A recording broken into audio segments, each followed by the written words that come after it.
Assalamualaikum warahmatullahi wabarakatuh. Perkenalkan, nama saya Divani Masruro. Saya dari Prodi PKPI akan mempresentasikan tentang pandangan para ahli terhadap tingkah laku sosiopatologi. Pengertian sosiopatologi. Sosiopatologi atau sosiopat adalah istilah yang mengacu pada perilaku dan sikap antisosial. Penyebab sosiopat belum diketahui secara pasti. Namun, perilaku ini diduga dipengaruhi oleh faktor genetik dan pengalaman traumatis pada masa kanak-kanak. Perilaku dan sikap antisosial yang ada pada seseorang sosiopat bukanlah sikap ansos yang sering digunakan untuk menyebut orang yang tidak mau bergaul dan suka menyendiri. Sikap antisosial di sini adalah sikap tidak mau mematuhi aturan sosial yang berlaku di lingkungan sekitarnya atau dimanapun. Selanjutnya, pandangan para ahli tentang tingkah laku sosiopat. Menurut ahli biologi, timbulnya gejala patologi sosial disebabkan adanya penyimpangan patologis atau kelas defektif dalam masyarakat. Bentuk tingkah laku yang menyimpang secara sosial dan sangat ditolak oleh umum seperti homoseksualitas, ketergantungan kronis pada alkohol, dan gangguan mental tertentu. Selanjutnya, pandangan psikologis dan psikiatri menekankan sebab-sebab tingkah laku patologis dari aspek sosial psikologisnya, antara lain faktor-faktor intelijensi, ciri-ciri kepribadian, motivasi, sikap hidup yang keliru, dan internalisasi diri yang salah. Juga konflik-konflik emosional dan kecenderungan psikopatologis yang ada di balik tingkah laku menyimpang sosial itu. Selain itu, para sosiolog dengan teori sosiologisnya berpendapat bahwa penyebab tingkah laku sosiopatis itu adalah murni sosiologis atau sosiopsikologis. Tingkah laku sosiopat itu ditampilkan dalam bentuk penyimpangan tingkah laku, struktur sosial yang menyimpang, kelompok deviasi, peranan sosial, status, dan interaksi simbolis yang keliru. Jadi, mereka menekankan faktor kultural dan sosial yang sangat mempengaruhi struktur organisasi sosial, peranan, status individu, partisipasi sosial, serta pendefinisian diri sendiri. Selanjutnya, kriteria penyimpangan tingkah laku sosiopat.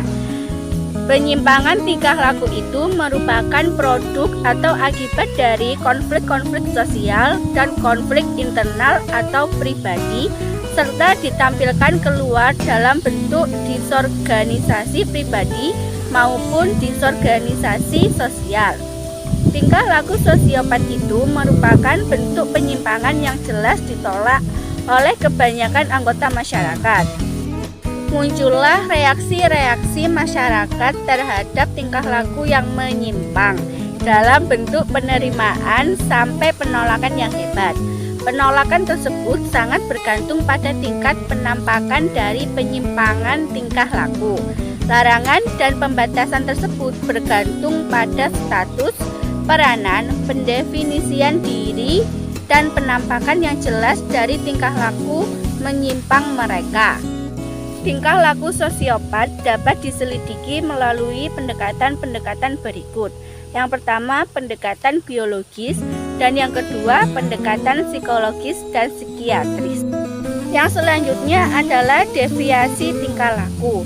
Deviasi atau penyimpangan diartikan sebagai tingkah laku yang menyimpang dari kecenderungan umum atau karakteristik rata-rata kebanyakan dari masyarakat. Misalnya kejahatan. Kejahatan adalah semua bentuk tingkah laku yang berbeda dan menyimpang dari ciri-ciri karakteristik umum yang bertentangan dengan hukum atau melawan peraturan yang legal. Aspek-aspek perilaku yang menyimpang. Ciri-ciri tingkah laku yang menyimpang itu bisa dibedakan sebagai berikut. Yang pertama, aspek lahiriah, dan yang kedua, aspek simbolik yang tersembunyi.